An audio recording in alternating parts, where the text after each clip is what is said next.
নমস্কার, আমি শিলাদিত্য স্যার। আজ আমি আসছি আগামী 2026 মাধ্যমিক পরীক্ষার্থীদের জন্য কিছু কোশ্চেন্স আমি সলভ করছি, এবং সেগুলো হচ্ছে 4 নম্বরের যে কোশ্চেন্সগুলো থাকে, মাধ্যমিক কোশ্চেন যে 4 দাগের কোশ্চেন্সগুলো থাকে, যেখানে 10টি করতে হয় 2 নাম্বার করে। তো সেই কোশ্চেন্সগুলো আমি সিলেক্ট করেছি, যে কোশ্চেন্সগুলো আমি এখানে সলভ করব, এবং এইগুলো থেকে তোমরা উপকৃত হতে পারো। তো আমরা আজকে প্রথম কোশ্চেন সলভ করছি। দেখো, এখানে বলেছে একটা অংশীদার কারবারে পি কিউ আর এর মূলধনের অনুপাত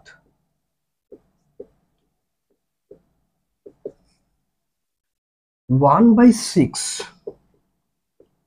is to 1/5 is to 1/4,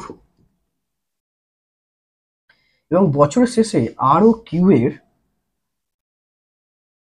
লাভের পার্থক্য এবং বছরের শেষে আর ও কিউ এর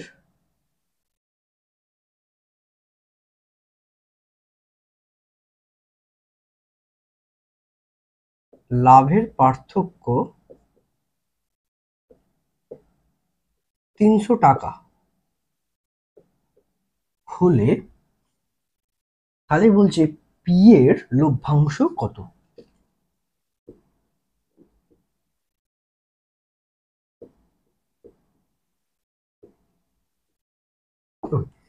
তো এই কোশ্চেনটা আমি সলভ করবো। তাহলে দেখো, পি কিউ আর এর মূলধনের অনুপাত আমাকে বলেছে 1/6 is to 1/5 is to 1/4। তাহলে এখানে 1/6 is to 1/5 is to 1/4, এটা ছিল কি একটা ভগ্নাংশের অনুপাত দিয়ে আছে, এটাকে আমরা একটা পূর্ণ সংখ্যার অনুপাতে কনভার্ট করে নেবো। তাহলে কি করতে হবে, 6, 5 আর 4 লসাগু করবে। তাহলে তুমি এখানে 6, 5 আর 4 তুমি লসাগু করে নেবে। তাহলে এখানে লসাগুটা কত হচ্ছে, 6, 5, 6, 30 এবং 60। তাহলে তুমি কি করবে, এখানে তুমি 1/6 কে লসাগু দিয়ে গুণ করবে, ইস টু 1/5 কেও তুমি লসাগুটা দিয়ে গুণ করবে, ইস টু 1/4 কেও তুমি লসাগুটা দিয়ে গুণ করবে। তাহলে তুমি এখানে কত পাচ্ছ, 10, এখানে পাচ্ছ 12, এখানে পাচ্ছ 15। তাহলে পাচ্ছ কত, 10:12:15। তাহলে এটা আমি পূর্ণ সংখ্যার অনুপাতে বার করে নিলাম। এবার আমরা কি জানি যে মূলধনের অনুপাত কিছু না বলা থাকলে মূলধনের অনুপাত কি হয়, লভ্যাংশের অনুপাতের সাথে সমান হয় অংশীদারি কারবারের ক্ষেত্রে। তাহলে এটাই তার মানে কি, লভ্যাংশের অনুপাত। তাহলে আমি এখানে লিখে নেব, তাহলে ধরে নেব, অতএব পি কিউ ও আর এর লভ্যাংশের অনুপাত, দ্যাট ইজ 10:12:15। তাহলে এখানে ধরে নেবে, ধরি পি কিউ ও আর এর লভ্যাংশের পরিমাণ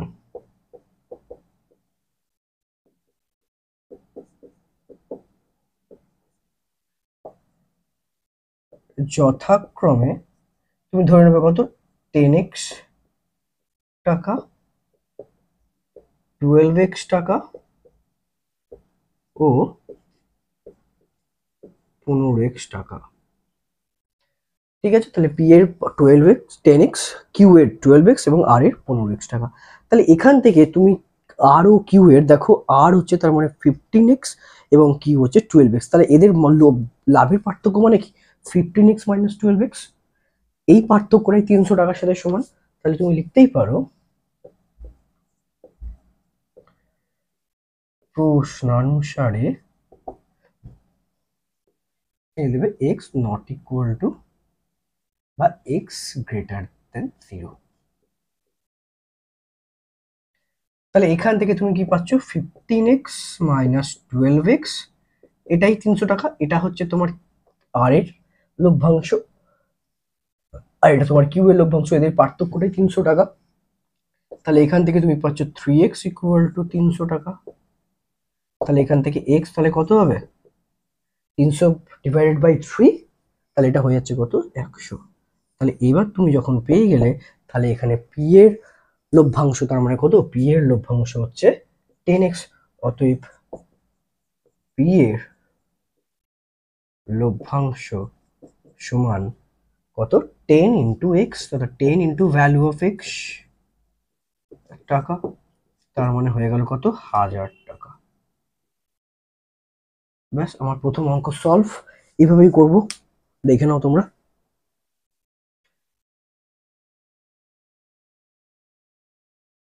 ওকে, চলো তাহলে আমরা নেক্সট অঙ্কে যাব।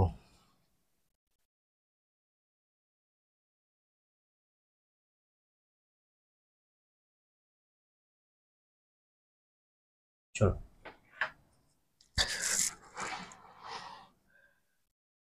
দেখো নেক্সট অঙ্ক বলেছে √15 প্লাস √3,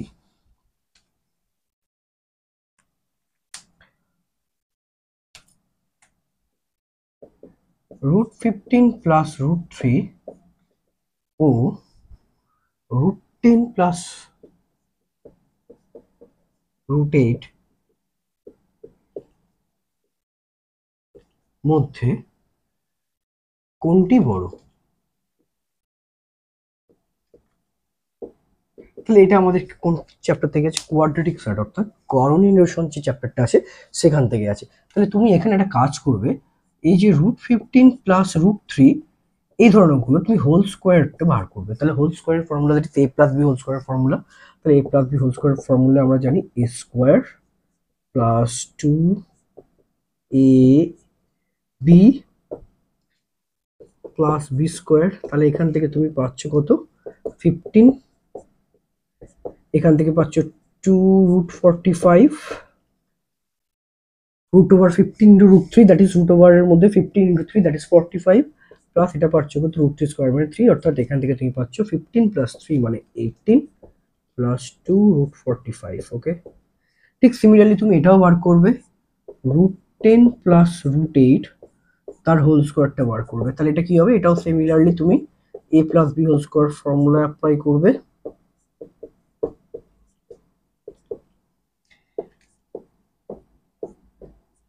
তাহলে এটা কত হচ্ছে 10, এটা হচ্ছে √10 ইন্টু 8, তারপর এটা হচ্ছে √80 প্লাস এটা হচ্ছে √8 স্কোয়ার হোল স্কোয়ার মানে 8 হবে। তাহলে 10 প্লাস 8 দ্যাট ইজ 18 প্লাস 2√80। দেখো এখানে যে মূলত সংখ্যাটা আছে সেটা হচ্ছে 18, এখানেও 18, তাহলে এটা তো ভ্যালু 1, তাহলে এটা দেখে আমি জাজ করতে পারবো না হুইচ ওয়ান ইজ গ্রেটার, কোনটা বড়। বাট তুমি যদি এখানে যে অমূলত পোর্শনটা আছে, অর্থাৎ ইরেশনাল পার্টটা যেটা আছে সেটা দেখো, এখানে 2√55 আর এটা হচ্ছে 2√80। সো আমরা এখান থেকে তো বলতে পারি দিস ওয়ান ইজ গ্রেটার, কেন √80টার থেকে √45 এর থেকে বড়, তখন এর মানটা বড়।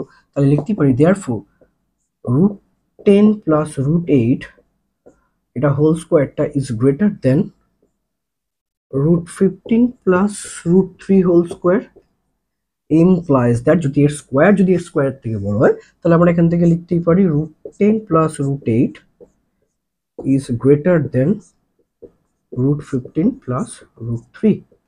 সো এটাই অ্যান্সার, এটা বড়, এটাই কোশ্চেন অ্যান্সার।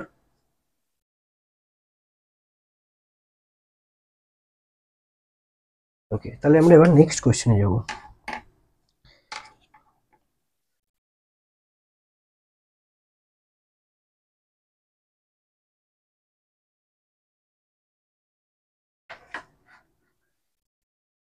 আচ্ছা, বলছে 5টি ক্রমিক সমানুপাতি সংখ্যার 5টি ক্রমিক সমানুপাতি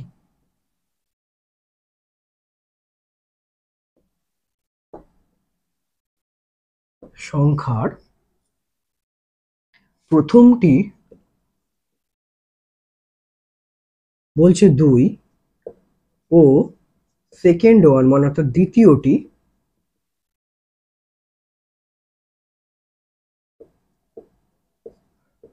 6 হলে, তাহলে বলছে পঞ্চম সংখ্যাটি কত, পঞ্চমটি নির্ণয় করো।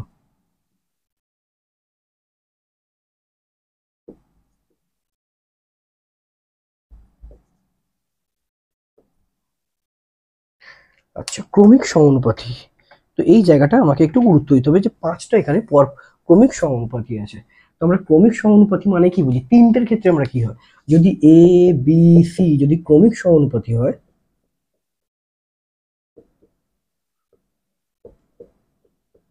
তাহলে কি হয়?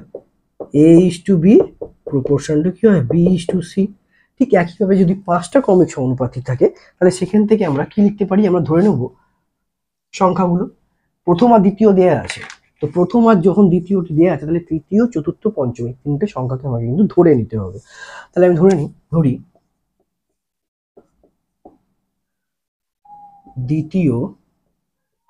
দ্বিতীয় তো দেয়া আছে, তৃতীয়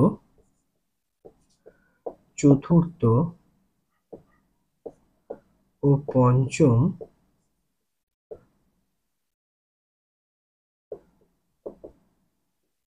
সংখ্যাগুলি যথাক্রমে এক্স ওয়াই জেড, আমরা এটা ধরে নিলাম। ঠিক আছে, তাহলে আমরা কি লিখতে পারি?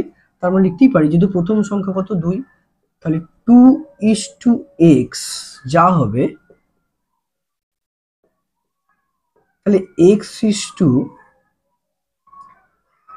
আচ্ছা 2:, না 2:, দ্বিতীয় 2 সেকেন্ড অর্ডার 6 যা হবে, তাহলে প্রথম ইস্টু দ্বিতীয় যা হবে, দ্বিতীয় ইস্টু তৃতীয় তাই হবে, তৃতীয় সংখ্যাটা x। ঠিক একই রকম ভাবে আমরা কি বলতে পারি? তাহলে আগে আমরা এটা করে নিই, ঠিক আছে? তাহলে এখান থেকে আমরা কি পাই? 2/6 ইকুয়াল টু 6/x। তাহলে এখান থেকে পাচ্ছি কত? 2x ইকুয়াল টু 6 মানে 36, 6×6 = 36।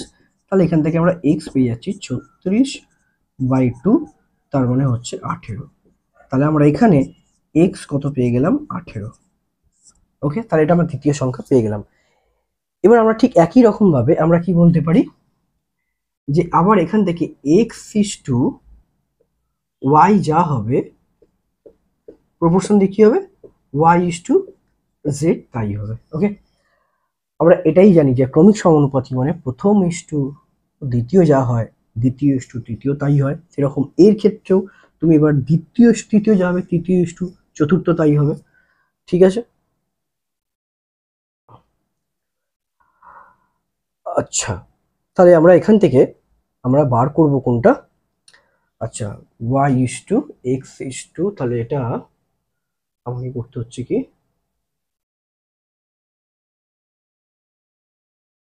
দ্বিতীয় ইস্টু, আচ্ছা দ্বিতীয় ইস্টু তৃতীয় করো। এখানে দ্বিতীয় ইস্টু তৃতীয় যা হবে, তৃতীয় ইস্টু চতুর্থ তাই হবে। তাহলে দ্বিতীয় কত? দ্বিতীয় হচ্ছে 6:x যা হবে, x:y তাই হবে। এটা আমরা সেকেন্ড পার্টটা মানে প্রথম ইস্টু দ্বিতীয় যা হয়, দ্বিতীয় ইস্টু তৃতীয় তাই হবে। আবার দ্বিতীয় ইস্টু তৃতীয় যা হবে, তৃতীয় ইস্টু চতুর্থ তাই হবে। ঠিক আছে, এখান থেকে তাহলে এখান থেকে তুমি পাচ্ছ কি x/6 ইকুয়াল টু x/y। তাহলে দেখো এখানে x এর ভ্যালু তুমি পেয়ে গেছি 18। তাহলে এখানে তুমি পুট করে দাও, তাহলে 18 ইকুয়াল টু এখানেও 18 পুট হবে। তাহলে এখানে আমরা পেয়ে যাচ্ছি কত? 6y। তাহলে এখান থেকে আমরা 6y ইকুয়াল টু, তার মানে কত হচ্ছে? 6 ইন্টু y ইকুয়াল টু হচ্ছে 18 ইন্টু 18। তাহলে এখান থেকে তুমি y কত পেয়ে যাচ্ছ? 18 ইন্টু 18/6, তাহলে এটা 3। তাহলে এখান থেকে তুমি y পেয়ে যাচ্ছ 3×18=54। তার মানে এখানে তুমি একটা চতুর্থ সংখ্যাটা পেয়ে গেলে কত? 54। ঠিক আছে, ঠিক একই রকম ভাবে এবার তুমি কি করবে? x ইস টু y যা হবে, y ইস টু z তাই হবে। এবার তুমি তাহলে এখান থেকে x ইস টু y যা হবে, তাহলে x ইস টু y যা হবে proportion to y is to z তাই হবে।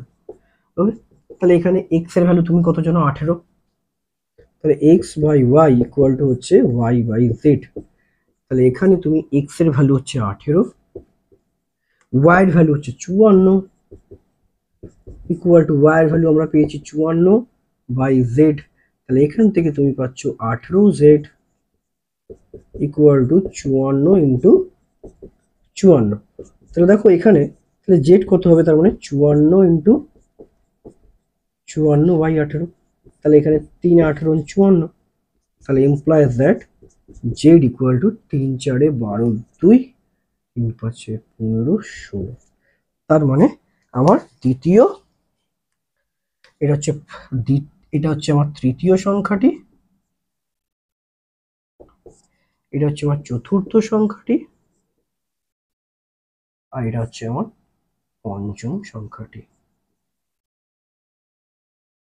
তো এটাই অ্যান্সার। তাহলে এই অঙ্কগুলো আমরা এইভাবে করব।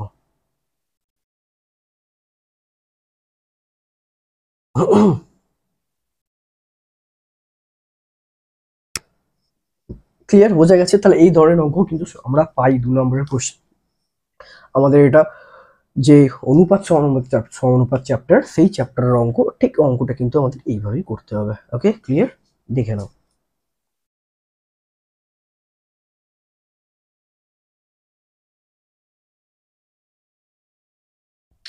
চলো তাহলে আমরা আবার নেক্সট অঙ্কে যাচ্ছি।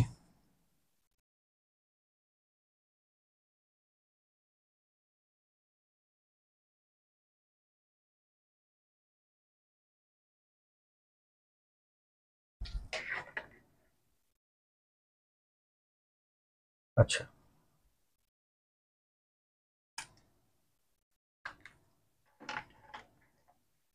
এখানে একটা দিয়েছে এবিসিডি একটি বৃত্তস্থ চতুর্ভুজের, এবিসিডি একটি বৃত্তস্থ চতুর্ভুজের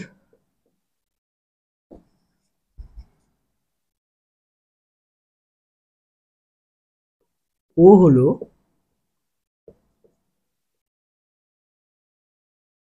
বৃত্তটির কেন্দ্র,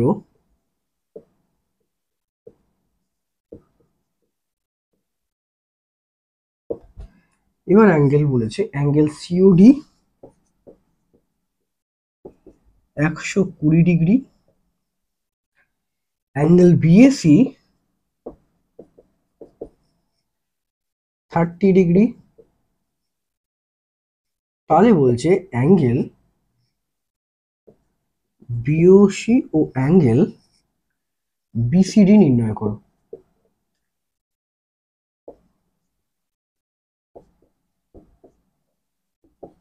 ওকে, তো এটা আমরা একটা বৃত্তস্থ চতুর্ভুজের অঙ্ক দিয়েছে, তো আমি এটা অঙ্কটা শুরু করি। এবং অঙ্কটা শুরু করার আগে যেটা আমাকে করতে হবে, একটা ফিগার ড্র করতে হবে, না করলে আমাদের কিন্তু অঙ্কটা করা সম্ভব নয়। তো আমি একটা ফিগার ড্র করি একটা। ওকে, তো এখানে বৃত্তের কেন্দ্র আছে এবং একটা এবিসিডি একটা বলা হয়েছে বৃত্তস্থ চতুর্ভুজ। তো একটা বৃত্তস্থ চতুর্ভুজ আমাকে একটা ড্র করতে হবে।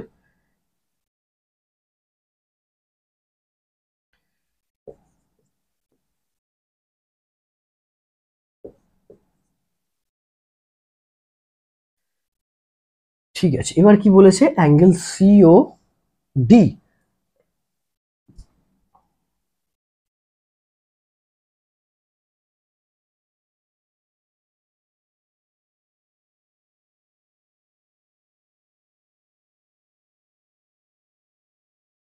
আর অ্যাঙ্গেল বিএসি, অ্যাঙ্গেল বিএসি মানে হচ্ছে এই অ্যাঙ্গেলটা, আর অ্যাঙ্গেল সিওডি।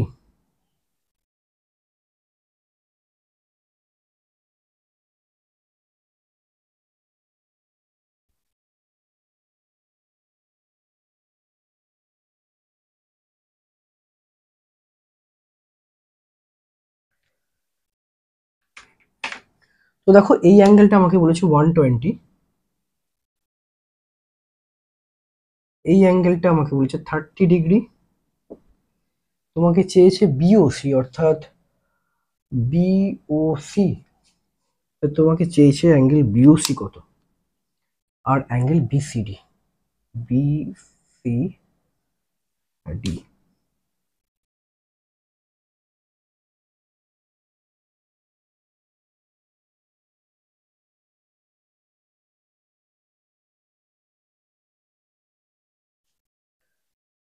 আচ্ছা, তো আমরা একটা তো জানি, দেখো এইখানে যে সেন্টারে যে অ্যাঙ্গেলটা হয়েছে, এই যে অ্যাঙ্গেলটা হচ্ছে, এই যে কোনটা সিওডি, তো সিওডি অ্যাঙ্গেলটা কোন বৃত্তচাপ নিয়ে তৈরি হয়েছে? এই সিডি বৃত্তচাপ নিয়ে তৈরি হয়েছে। আবার দেখো এই সিডি বৃত্তচাপ নিয়ে বৃত্তস্থ কোণ কোনটা? বৃত্তস্থ কোণ হচ্ছে দেখো সিএডি। তাহলে আমরা কি জানি যে একই বৃত্তচাপ দ্বারা গঠিত কেন্দ্রস্থ কোণ কি হয়? ওই একই বৃত্তচাপ দ্বারা গঠিত সম্মুখ বৃত্তস্থ কোণের দ্বিগুণ হয়। তাহলে এখানে তুমি লিখতেই পারো, দেখো যে কোণ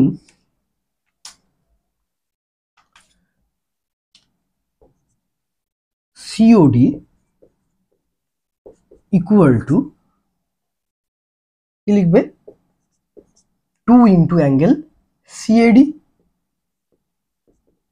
কেন না? একই বৃত্তচাপ দ্বারা গঠিত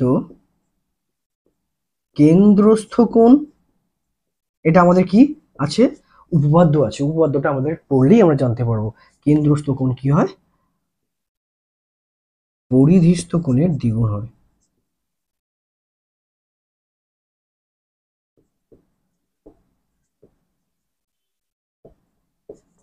ঠিক আছে, তাহলে এখান থেকে আমরা পেয়ে যাচ্ছি যে সিওডি কত বলেছে? 120।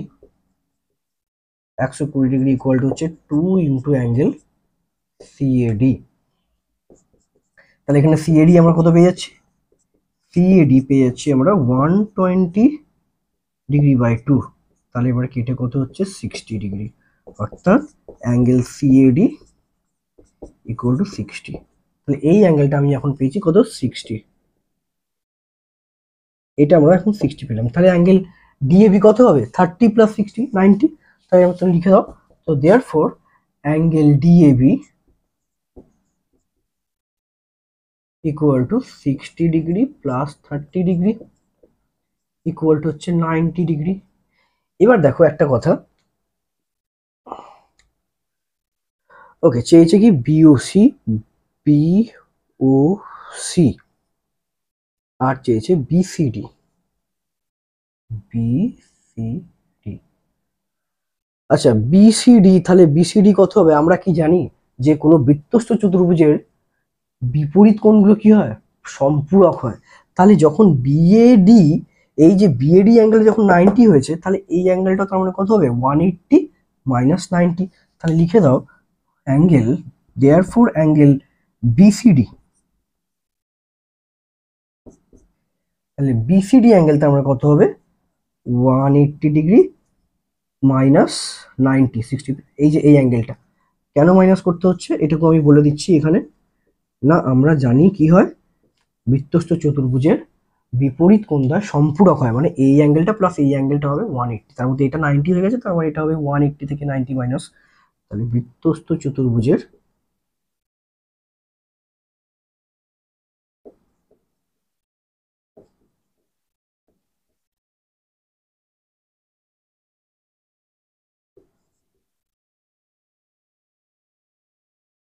বিপরীত কোণ দ্বয় সম্পূরক। চলো তাহলে এটা পেয়ে গেলাম, এটা একটা কোশ্চেনের অ্যান্সার হয়ে গেল। এবার চলে আসছি আমি বিওসি। আচ্ছা এটা তো আরো সোজা। কেন দেখো, এই যে বিওসি অ্যাঙ্গেলটা কোন বৃত্তচাপ নিয়ে গঠিত হচ্ছে? বিসি। আর বিসি চাপ নিয়ে গঠিত পরিস্থ কোণ কোনটা? বিএসি। তাহলে এটা যদি 30 হয়, এটা 30, তার মানে এটা কি হবে? তার দ্বিগুণ হবে। তাহলে আমরা একই রকম ভাবে কি লিখবো যে কোণ BOC equal to 2 into angle কি লিখবো? বিএসি। ভালো করে তোমরা ছবিটা না দেখতে পারলে তোমাদের ক্ষেত্রে কিন্তু সেই একই অসুবিধা হবে। কি হবে না, এই দেখো এই যে বিওসি যে কেন্দ্রস্থ কোণটা তৈরি হয়েছে বিওসি, এটা কিন্তু এই বৃত্তচাপ নিয়ে তৈরি হয়েছে। আর এই বৃত্তচাপ নিয়ে গঠিত পরিধির ওপর যে কোণটা, সেটাও দেখো এই বিএসি। তাহলে আমরা এই পরিধিস্থ কোণটা কি হবে আর কেন্দ্রস্থ কোণের মধ্যে তাহলে আমরা সম্পর্ক পেয়েছি। কেন? কেন্দ্রস্থ কোণ কি হবে? এর দ্বিগুণ হবে। তাহলে এখান থেকে তুমি তো পেয়ে যাবে, কি পেয়ে যাবে? অর্থাৎ বিওসি হয়ে গেল অ্যাঙ্গেল বিওসি হয়ে যাবে 2 ইন্টু বিএসি মানে 30, তার মানে হয়ে গেল 60 ডিগ্রি। এটা একটা অ্যান্সার, এটা একটা অ্যান্সার। চলো অঙ্ক শেষ, গল্প শেষ। তো এইভাবে তোমরা সবগুলো করবে। আমরা আবার কিছু একটা ভিডিও নিয়ে আসবো এই শর্ট কোশ্চেন টাইপের। ওকে, ততক্ষণ টাটা। তোমরা নিশ্চয়ই এ থেকে উপকৃত হবে।